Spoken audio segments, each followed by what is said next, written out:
This video is brought to you by Granger Motors, where you can save up to $1,300 on a factory extended warranty on your new Ford or Ram, Jeep, Chrysler vehicle. Ford, what the heck? Yes, here are the items with 2025 Ford trucks that are head scratchers and are making us a little bit upset. Yeah, there's some things that irk us because, as you know, we're deep in the truck world and we do some deep digging to find out very interesting and, in this case, maybe not so good options for buyers. Yeah, upsetting, actually. Yeah, yes. So why don't we get started, Andre? What's number, how many do we have on this list? 1, 2, 3, 4, 5, 6, 7. What's number 7 on our list? Yes, number 7 on our list is, well, Ford recently showed and debuted the 2025 Ford Superiority lineup. It's mostly unchanged as before.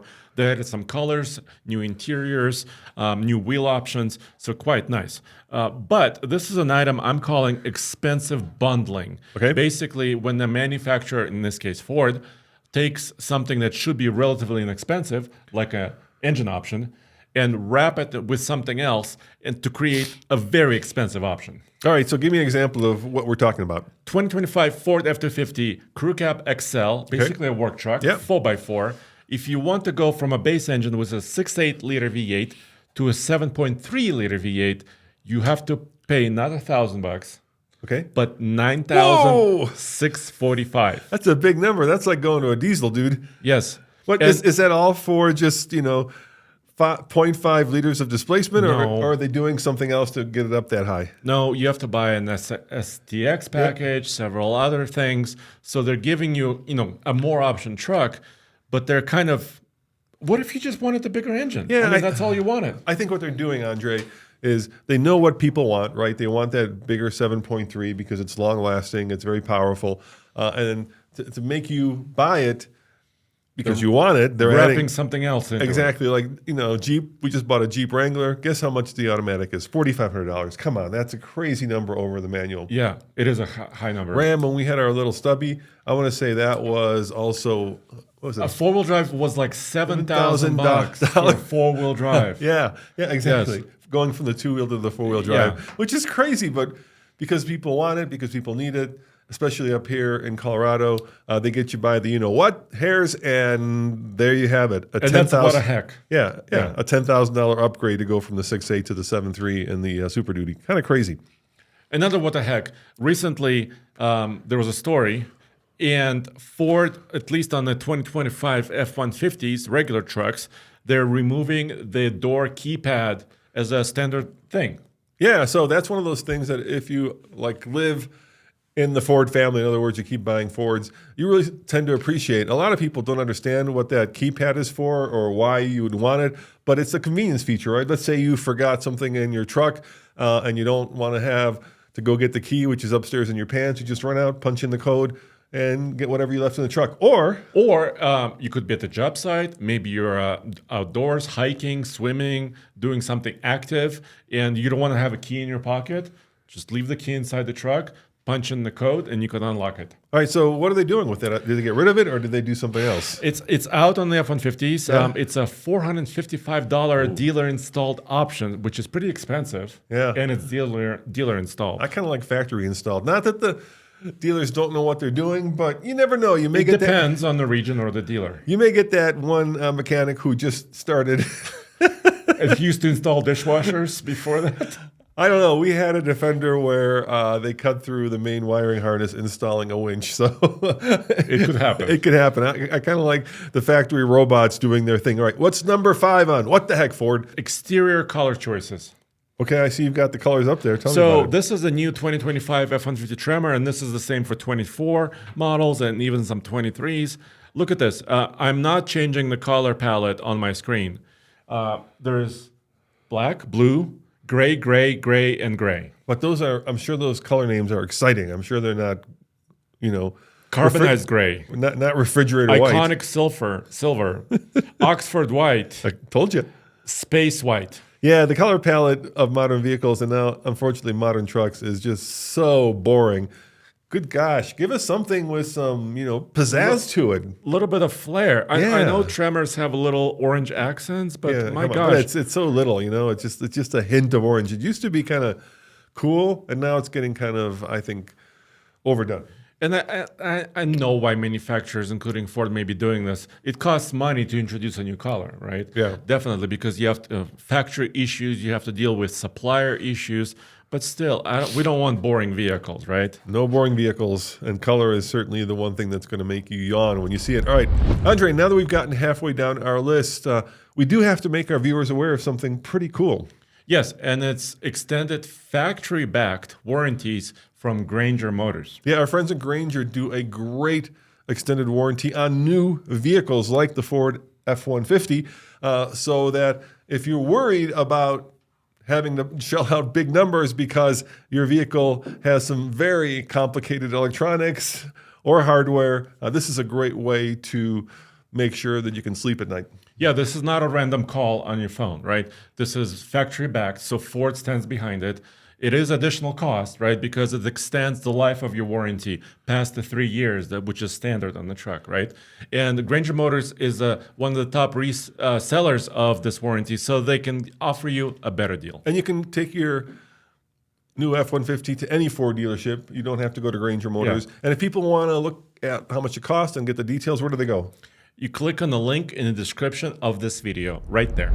Let's go back to number 4 because we kind of skipped over one of those. Yeah. So Ford, what the heck? Maverick Hybrid is new, Yep. refreshed for 2025. And we're getting one. Yes, we actually ordered one. And we figured out something when we were ordering one because, of course, we love our all-wheel drive, or in this case, four-wheel drive trucks, because we love to take them off-road. And when you take them off-road, you need things like, well, skid plates and more ground clearance And tires, everything. beefy tires. Except, what's the one thing you don't get with an all-wheel drive Maverick? When you buy a hybrid, which is now available, all-wheel drive hybrid is available, but you cannot get an FX4 off-road package, nor can you get a Tremor off-road package in a hybrid all-wheel drive. Yeah, so basically you can't get the knobbly, as the British like to say, tires. You can't get the skid plate, and you certainly can't get the raised and off-road worthy Suspension. Tremor with the hybrid all-wheel drive. Yes. Don't ask me why. So, of course, mystery. 2-liter engine is available, but hey, we want everything and we want to eat it too. Yeah, so Ford's making you choose basically between going off-road and getting good fuel economy. And I don't understand why you can't have both. There you go. Yeah, there you go. All right, number 3, Number Ford, 3. what the heck? We do a lot of MPG testing. Yes, we do. At TFL. You We do have a lot, yes. Denver 100 loops. We do several others. And in our testing, we found that an F-150 or like a similar pickup truck, maybe even a Ranger, but let's focus on F-150s. Their turbocharged engines are sometimes just as good as their V8 In terms of fuel economy. for fuel economy, if not worse. Oh. Sometimes we see worse fuel economy in the EcoBoost than we see in the V8. Let me flip that. So you're saying the V8s are just as good If not better. if not better than the EcoBoost. So look, I mean, we know that Toyota is doing hybrid trucks as well, but they didn't pretend to call it an EcoBoost, right? They didn't put the word, or Echo, as some at Ford call it. They didn't pretend to put the word Eco in front of it. And Toyota kind of goes out of its way to let you know that if you get the hybrid, you may get a little better fuel economy. But mostly power. Yeah, it's mainly about power and torque, right? But Ford in their branding calls it an EcoBoost. Yes. So you have some notion of economy in there as well. Yeah, and you're probably better off if you really think about it. You know, a nice low revving V8 Coyote that's not sucking a lot of gas at 1,500 RPM going down the highway at 75 miles an hour, as opposed to the 6-cylinder twin turbo that when you brush the accelerator pedal, all of a sudden it does jump ahead, but it also sucks down a lot of fuel. Yeah. Yeah, our friend Mr. Truck recently bought a V8 Coyote powered F-150 2024 model, and we've done a video test with it, and it did really well, almost 24 mpg on the highway. All right, number 3, Ford, what the heck? Safety. Ooh. Oh, is it number 2? This is number 2. I am doing this wrong, Andre. I'm screwing it up. Sorry, guys. Okay. Number 2. We're almost to number 1. Okay. Number 2 is safety. All right, what about safety? Safety is important. When you talk about the F-150, it's the most popular vehicle really on sale in the country. Period. So you want it to be very, very safe. We often refer to IHS, which is a kind of an independent organization. Insurance Institute for Highway Safety. You got it. And they rated 2024 Ford F-150, and they did not get a safety pick plus or any top pick on their scale. Yeah. And one of the reasons is moderate overlap front, the updated test, the truck rated poorly on this test. You know, if I were Ford, I would think that acceptable would be only rating that's acceptable. I think anything poor would be worrisome. I see a lot of other red check marks. What other words? Yeah, this is underneath that moderate overlap test. Yeah. So basically, for the rear passenger. So the front passengers and driver are mostly taken care of, but the rear passenger injury, it was rated poor for head and neck, poor for chest. So really, that's where they're lacking, is in the rear passenger. And you know, safety. the good thing about rear passenger safety is that kids never sit back there. Just kidding. No, but also there are a lot more crew cab trucks, right? And I'm being facetious, Yes, right? yes. Because it may not have anything to do with child safety seats, right, which are a big component of this. So just please take that with a grain of salt. But you're carrying friends and family all the time. These are crew cab vehicles. They're the most popular. And IHS is making their testing more and more stringent, and more they're looking at more variables. It's interesting that the rear is the one. You would think that would be on a frontal overlap test. That would be the one that would be easier to get a better score on. But it's not. It's not. Yeah, those tests are getting harder and harder, and we do understand that, Ford. But still, as the best-selling vehicle in America, acceptable should be only acceptable rating that you should strive for. That's my opinion. I agree. And hopefully they'll improve it. I think that Toyota Tundra is doing a little bit better in this. I mean, let's face it, pickup trucks in general don't do great in any of these tests. Right, because they're heavy and big. Yeah. And finally, number one. What's number one, my man?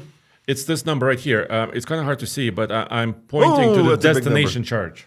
Yeah, that has gotten out of control, and Ford is among the auto manufacturers that has not jumped off that trend, and that is a $19.95 destination fee. And the problem with that is not only is it $2,000 that becomes baked into the price, so it's non-negotiable, but really it shouldn't be an additional fee, right, that they just up and then they say, oh, nothing we can do. The fee's almost $2,000 and you guys are going to have to pay it. I mean, that should be the cost of doing business. In other words, getting the truck to your dealership should be baked into the price of the Monroney or sticker. It should not be something that fluctuates, and because it only fluctuates up randomly based on, you know, how much the motor fuel company cost is or whatever. It's not even based on that, Andre. I think it's just, at this point, they're all doing it, right? Yes. But I think it's just based on what the manufacturers think they can get away with. Once again, my opinion, but I think that's not too far off. Yeah, and I mean, yes, we're looking at the F-150 and almost $2,000. It is a big truck, but still, we've seen just over the last 5 years or so, we've seen that number almost skyrocket from like $1,200 or $1,500 to now almost $2,000. Yeah, what the heck? Yeah, what the heck? You know, and we transport a lot of vehicles. We just did a Defender, and that cost us more than that. But there is an economy of scale when you're Ford, right? You're building 500,000 of these, right? And you're moving a lot of them to a region or a set of dealers. It's not like going from, in our case, Vermont to Colorado on a one-off trip. Yeah, one-off. Well, there you have it, guys. I'm sure we've missed some Ford what the heck, but we would love to get any more that you have found, especially if you've been in the market for a Ford truck. Let us know in the comments below. And Andre, where should they go if they want more news, views, and real-world reviews? oldtfl.com for everything automotive in one place. Yeah, we'll see you next time. Ciao.